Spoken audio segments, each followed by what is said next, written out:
بسم اللہ الرحمن الرحیم۔ شروع اللہ کے نام سے جو بڑا مہربان نہایت رحم کرنے والا ہے۔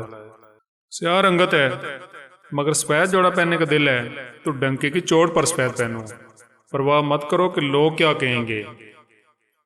بھری محفل میں چاول کھانے ہیں مگر ہاتھ سے کھانے کی عادت ہے تو چمچ اٹھا کر مزہ خراب مت کرنا، ہاتھ سے ہی کھاؤ۔ قد کے چھوٹے ہو، رقیبوں کی محفل میں ٹانگ پر ٹانگ رکھ کر بیٹھو، خود کو کم تر سمجھو گے تو روندے جاؤ گے۔ کیا ہوا جو تمہارے دانت باہر ہیں؟ کھل کر ہنسو، تمہاری ہنسی نے کسی کی غلامی کی بیڑیاں نہیں پہن رکھی۔ بند کر دو سر پر کالا رنگ لگا لگا کر خود کو جوان کہلانا۔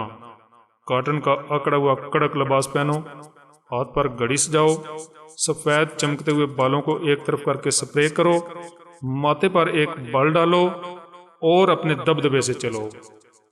بیوہ ہو، کسی نے کہہ دیا چوڑیاں توڑو، جاؤ الماری سے نیلا لباس نکال کر پہنو، میچنگ کی چوڑیاں پہنو اور جاؤ خاندان میں شادیوں پر۔ کوئی تم کو گور کر کے کہ بیوہ کو دیکھو ذرا، تو اس کے قریب جا کر آنکھوں میں آنکھیں ڈال کر کہو it is not your matter. بہت جی لیا دوسروں کے لیے، اب جیو اور ایسے جیو کہ لگے ہاں یہ تمہاری اپنی زندگی ہے۔ نوکیا موبائل فون کے آغاز میں ایک بادشاہ کمپنی تھی۔ اس کا موبائل سیٹ ہر بندے تک پہنچا، لیکن آج بہت سے لوگ اسے جانتے بھی نہیں ہیں۔ نوکیا کمپنی جب بکنے لگی اور مائکروسافٹ اسے لینے کا اعلان کرنے لگا تو اس پریس کانفرنس کے دوران نوکیا کے سی ای او نے اپنی تقریر کا اختتام یہ کہہ کر کیا، ہم نے کچھ غلط نہیں کیا لیکن پھر بھی ہم ہار گئے۔ اس کے ساتھ ہی پوری مینجمنٹ ٹیم بشمول وہ خود سب رو پڑے۔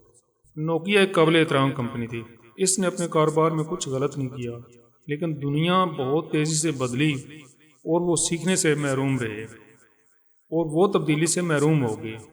اس طرح انہوں نے ایک قیمتی موقع ضائع کر دیا جو ایک بڑی کمپنی کا تھا۔ انہوں نے نہ صرف بڑی کمپنی بننے کا ایک موقع گوایا بلکہ انہوں نے زندہ رہنے کا موقع بھی گنوا دیا۔ اس کہانی کا پیغام، اگر آپ تبدیل نہیں ہوتے ہیں تو آپ مقابل لوگوں سے ہار جائیں گے اور ماضی کی داستان بن جائیں گے۔ اگر آپ نئی چیزیں نہیں سیکھنا چاہتے اور آپ کے خیالات اور ذہنیت وقت کے ساتھ نہیں بدل رہی، آپ وقت کے ساتھ ختم ہو جائیں گے۔ اللہ حافظ۔